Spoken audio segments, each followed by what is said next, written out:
PT, tal qual os demais partidos, né, nós estávamos no embalo de espera, porque São João, Copa do Mundo, e agora nós temos que fazer diversas definições, né? Primeiro, a estratégia de uma campanha que precisa ter a clareza da prioridade em relação à campanha do presidente Lula. Essa é uma definição de uma ação, não apenas no discurso, mas que é fundamental que ela possa ocorrer dessa forma. E acho, na minha opinião, que nós precisamos percorrer muito ainda, né? Nós não... Eu já disse isso inclusive na entrevista contigo aqui, nós não podemos depender simplesmente de candidaturas majoritárias para tocar a campanha do presidente Lula, porque isso não dará certo, né?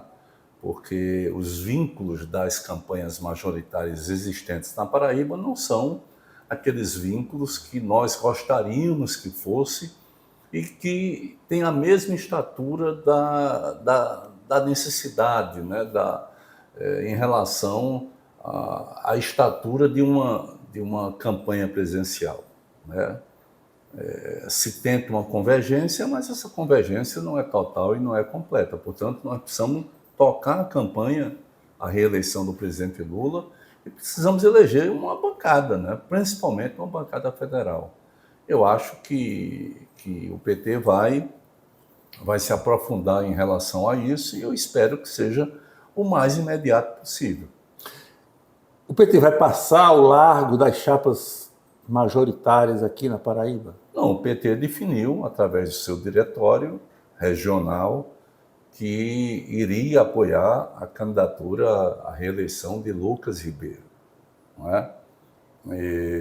Então, essa é uma decisão estadual que a nacional deverá chancelar, desde que, enfim, não haja nenhuma surpresa nesse caminho, né? Portanto, o PT deve ter aí um palanque, mas eu acho que, além desse palanque, é preciso ter a compreensão daquilo que é o óbvio. Eu estou falando óbvio ao longo desses meses todos, né? Mas é necessário falar, né? A campanha do Lula não pode depender de uma das candidaturas majoritárias, porque não está à altura da tarefa que nós teremos para fazer, do debate duro que nós teremos que fazer para reeleger o Lula. Eu perguntei essa questão da chapa majoritária porque, além dessa opção pelo apoio a Lucas Ribeiro, a direção nacional do PT e particularmente o presidente Lula tem dado uma atenção especial à disputa para o Senado. E me parece que dentro dessa conjuntura de Senado, espaços nas suplências, dentro dessa estratégia global, seriam relevantes. Pois bem, seriam relevantes sim, eu não tenho a menor dúvida. Agora, o PT não apresentou nenhum nome para o Senado, não é? O que é lamentável. Não apresentou nenhum nome para a majoritária, a não ser um lançamento do vereador de João Pessoa, Marcos Henriques, para compor a majoritária na condição de candidato a vice-governador. Eu acho que o PT não se preparou para essa campanha majoritária. Portanto, nós temos que nos preparar para a campanha do presidente Lula e para a ampliação da nossa bancada, principalmente federal. Lula não pode governar naquele que será indiscutivelmente o seu mais produtivo mandato, porque a base foi realizada, será esse agora, a partir de 2027, sem ter uma correlação de forças diferente dentro do Congresso, né? E nós precisamos ter uma bancada muito mais robusta. Arimatea, por exemplo, nós estamos vendo aí Lula inaugurando trechos significativos da Transnordestina, que é fundamental para o escoamento da mineração, da agricultura, da indústria, é fundamental do Nordeste. Está levando para o Pecém, para o Porto do Pecém, para o Porto do Maranhão. Enfim, nós precisamos incluir a Paraíba nisso. A Paraíba não pode ficar de fora. Nós temos que ter um esforço político e isso será no próximo mandato. Nós precisamos ter uma bancada que sinalize para isso, uma bancada que nós precisamos entrar em licitação com o terceiro eixo da transposição. E eu estou falando só duas coisas que são essenciais para a logística, né? Para a logística que é aqui dentro do nosso estado, para a infraestrutura do nosso estado, né? Água e escoamento de produção. Então nós precisamos ter uma bancada que saiba o que está falando, que tenha força política, né? Então, e que ao mesmo tempo ajude o presidente Lula a mudar mais ainda esse país, coisa que não é fácil, né? Ricardo, entre esse anúncio ao qual foi mencionado há pouco, da opção do PT na Paraíba pela reeleição de Lucas Ribeiro e o momento presente, na sua avaliação, qual tem sido o grau de reciprocidade dessa opção pela reeleição? Nenhum. Em termos de Estado, nenhum. Você não vê o candidato Lucas Ribeiro em nenhuma bola dividida, digamos assim, que o governo federal esteja. Nenhuma. Você não tem nenhum debate que você tenha. Aliás, não só ele, como qualquer um candidato majoritário, ninguém entra, né? Mas só que ele tem a obrigação de entrar, porque ele está sendo apoiado. Então, não tem reciprocidade, né? E é preciso que a gente tome cuidado. Eu acho que, para mim, essa é página virada. Porém, eu não posso deixar de relatar, e disse que faria isso. Eu vou cobrar posição do candidato que o PT apoiar em relação à candidatura do presidente Lula. E não vejo reciprocidade nenhuma até esse momento. É preciso espero que isso mude, né? De toda forma, os grandes temas estão aí, Arimatea. Ninguém pode fugir dos grandes temas. Você não pode ter um candidato a governador que ignore uma conjuntura nacional, que ignore uma pressão de um governo estrangeiro como o de Trump contra a soberania brasileira, que ignore a tentativa permanente de Flávio Bolsonaro em vender, em disponibilizar o Brasil para ganhar um apoio, né, nos malfeitos que os Estados Unidos podem fazer contra qualquer nação. Então, tudo isso nós precisamos ter clareza, porque senão vai ficar um apoio meio que de mão única, né? Vem um apoio para o candidato a governador, mas o candidato apoiado não entra em nenhuma bola dividida, só vai entrar quando o presidente estiver por aqui, vai estar uma multidão toda de lulistas lá no comício e ele vai estar lá pegando na mão, e isso aí todo mundo quer fazer, né? Ricardo, como é que o senhor está avaliando hoje, fotografia de momento, dessa disputa para o Senado, que particularmente também é, digamos, movediça na área do apoio ao presidente Lula? É uma disputa assim, muito difícil, porque não é uma disputa ideológica, né? Ela não tem assim, ela tem métodos, penso eu, muito parecidos. Se você comparar as candidaturas, elas se situam exatamente em busca da cooptação de prefeitos. Todas estão fazendo isso, achando que isso por si só basta. Eu acho que por si só isso não basta. É preciso algo mais, como uma eleição que é, assim, fora de presidente, é a eleição mais nacionalizada que tem. É a de senador. Então é preciso entrar esse debate nacional, né? Além disso, você tem uma disputa ferrenha como se a política se resumisse a prefeito. A política não se resume a prefeitos, por mais importantes que sejam, né? E acho que esse balcão de negócios que se transformou, infelizmente, a política, ela ainda vai apresentar muitas, mas muitas reconfigurações daqui para o início da campanha, né? Você vê um candidato como Nabu Vanderlei que tem... A gente está no pré-jogo ainda, né? Por assim dizer. Eu acho que a gente está no pré-jogo. Acho que a gente está no pré-jogo. Muita coisa já foi jogada, mas não apareceu ainda. Vai aparecer, né? Acertos foram feitos, mas não foram ainda divulgados. Acertos, e principalmente por parte de Nabor Vanderlei.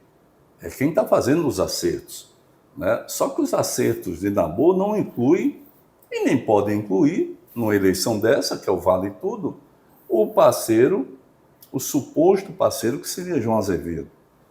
Então você tem acertos com prefeitos que foram feitos, né, e não foram ainda divulgados, porque houve um recuo em função Da espera das convenções e tal. e de uma grita que foi aí, de um mal-estar criado, que o candidato João Azevedo, vamos dizer assim, sabe, expressou publicamente. Mas eu acho que tem coisas que já foram feitas, que vão aparecer, e tem outras que ainda virão, né? E acho que veneziano precisa ter cuidado com esse jogo. O jogo não é só de prefeitos. Eu tenho dito isso a ele repetidamente. Não é só de prefeitos. Você tem uma parcela importante que quer ouvir outras coisas, que quer ouvir posturas em relação ao cenário nacional. Não quer só saber quanto trouxe ali de milhões para lá, para cá. Afinal, nenhum deputado ou nenhum senador faz parte do executivo, né? São legislativos. E essa deturpação das funções que foi realizada desde o governo Temer, passando por Bolsonaro, explodindo com o Bolsonaro, que fez com que o Congresso virasse uma espécie de executivo controlando uma grande parte do orçamento, né? Então, isso me parece que as pessoas querem saber de algo mais, né? Eu, pelo menos, quero saber de algo mais. Nessa questão, desdobrando um pouco essa questão do Senado, a gente está vivendo uma espécie de balança. De um lado, a força descomunal do presidente da Câmara Federal, Hugo Mota, querendo viabilizar a candidatura do seu pai, Nabor Vanderlei, por força de emendas parlamentares e todo o poderio inerente ao cargo que ele ocupa em nível federal. E esse mesmo personagem lidera o desgaste perante a opinião pública, não só paraibana, como nacionalmente. Por onde você tem andado, como é que tem sido o peso dessas duas coisas? Emenda de um lado, desgaste do avalista dessa candidatura do outro. Eu acho que essa é a grande contradição da política atual, porque se você observar bem, o outro polo, né, desse poder aí, que é Agnaldo Ribeiro, mergulhou. Mas ele mergulhou para poder conduzir o governo. Quem conduz o governo é Agnaldo Ribeiro, né, e conduz mandando praticamente em tudo. O presidente atual da Câmara, Hugo Mota, né, ele vai até os prefeitos e tem agido de uma forma escandalosa, né? São recursos monstruosos, enormes que estão em jogo, são promessas e vem tratorando em busca de apoio que até hoje não se expressou em voto. Exatamente porque a contradição dessa é que, da mesma forma que ele consegue viabilizar em termos de apoio, né, o seu pai para o Senado, em termos de apoio, ele não consegue transformar isso, ou é um empecilho para transformar esse apoio de prefeito, de lideranças políticas, em voto popular, porque ele é um dos políticos mais rejeitados no Brasil e na Paraíba hoje, né? Você tem cidades que eu nem fui ainda, né? Por exemplo, eu sendo pré-candidato a deputado federal, e ele candidato à reeleição, ele com prefeitura na mão, com todos os vereadores na mão, com emendas na mão, com tudo, e as pesquisas que eles fazem, eu fico na frente. Compreendeu? Isso é um produto de um desgaste, naturalmente. E se ele não consegue avançar, imagine o pai, né? Enfim, tem muita coisa a ser jogada. Eu só espero que o meu partido, o PT, eu só espero que os condutores da nossa campanha, a campanha do presidente Lula, não se percam nessa caminhada. Porque eu acho que o mais importante é termos uma bancada progressista, da esquerda democrática, né, e, ao mesmo tempo, termos a recondução do presidente Lula. Isso é o que importa para nós. Nós não podemos colocar como prioridade eleição de governador, eleição de senador, não é. né? Não é. Com exceção de veneziano, que cumpriu um bom papel nesse primeiro governo do presidente Lula. Ricardo, e a disputa para deputado federal, você está inserido nela, como é que está a fotografia de momento dessa disputa? Eu acho que é uma disputa que ela também vai se dar ainda, porque o sistema todo, Arimatea, ele foi criado, ele foi reformado, né, e foi reforçado para que não haja mudança. Esse é o sistema das emendas, né, é o sistema do tempo de campanha ser extremamente curto, né, é um sistema para dizer, olha, a mudança... Financiamento proporcional ao status quo. Ao status quo. Ou seja, é o sistema que diz, olha, a mudança possível é a mudança que o pai passa para o filho, o tio passa para o sobrinho, e assim sucessivamente. O marido passa para a mulher. Essa é a mudança que esse sistema que está aí, né, com essas emendas impositivas, ele construiu no Brasil. Então, nós vamos ter um peso enorme do derrame de dinheiro que nós vamos ter aqui. Agora, por outro lado, nós vamos ter também a possibilidade de refrescar a memória de muita gente sobre a atuação do Congresso, que foi muito ruim. É um Senado que não pauta o fim da escala 6x1 e não pauta porque os interesses são outros e tem medo de votar, né, antes das eleições, porque eles querem derrotar, mas eles não podem dizer que querem derrotar.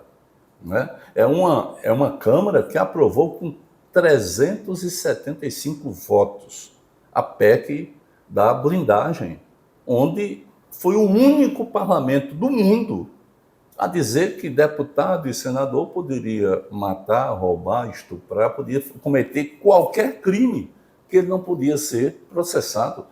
Esse é o parlamento que nós temos. E esse parlamento tem direção, esse parlamento tem liderança, né? Esse parlamento é composto por 12 deputados da Paraíba e que muitos precisam se explicar.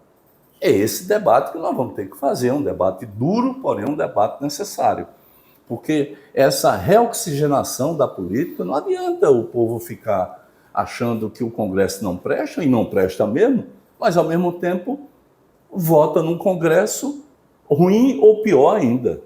Ele tem que mudar o conteúdo das pessoas que estão lá, não é só mudar fulano por cicrano, é mudar o conteúdo.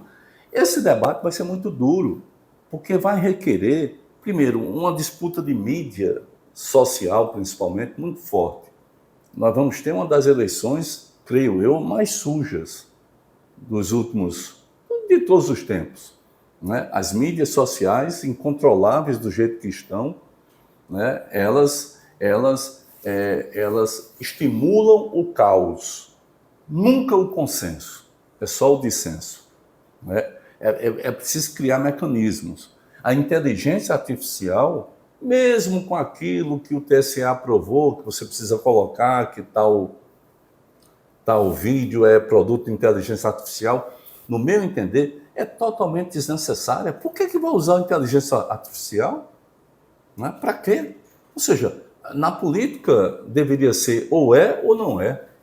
Mas com a inteligência artificial você pode confundir muita coisa e colocar bem pequenininho lá, sabe? Está aqui a inteligência artificial como sempre se faz. Então, esse quadro todo, esse cenário, eu creio que nós vamos ter uma luta enorme em pouquíssimo tempo.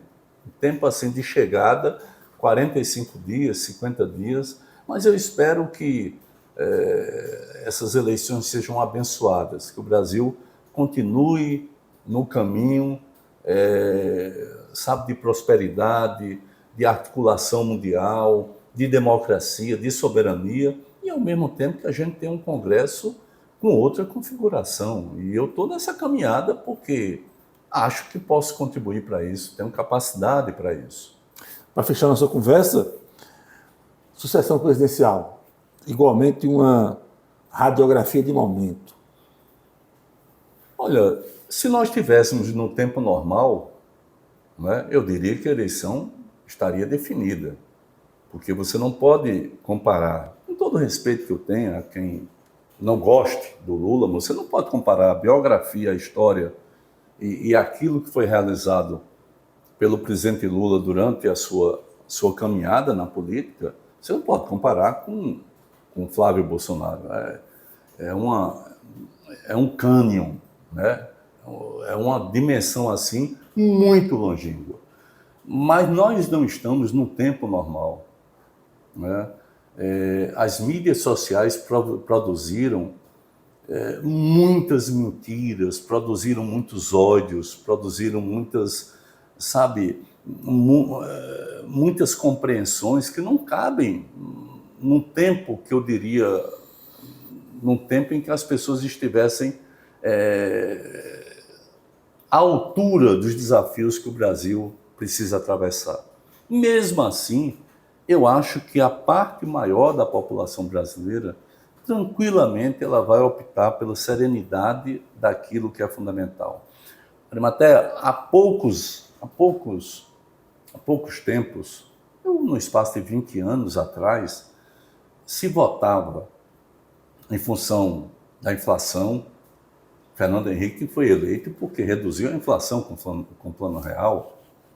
Foi reeleito porque a inflação ainda estava sob controle, ele foi reeleito no primeiro turno, inclusive. E perdeu o seu sucessor, que era José Serra, perdeu para o Lula porque a inflação cresceu. Então, era algo objetivo, né? O desemprego, quando o desemprego crescia, quem governava perdia. E sempre foi assim. Hoje nós temos uma inflação sob controle, um desemprego mais baixo da história, uma balança comercial batendo recordes a cada mês que passa. Agora, no mês de maio, bateu um outro recorde, né? Nós temos uma economia com uma capacidade enorme, inclusive, de exportação. Nós temos, enfim, você tem uma indústria brasileira voltando a produzir, você tem um país que consegue captar investimentos, nós estamos começando um ciclo enorme para capacitar a nossa logística com as ferrovias, não só a Transnordestina, mas essa grande ferrovia de Ilhéus até o Peru é algo que vai marcar profundamente o desenvolvimento do país aí no Nordeste, Sudeste e Centro-Oeste. Ou seja, nós estamos no bom caminho, né? E, ao mesmo tempo, você tem uma nação quase que dividida.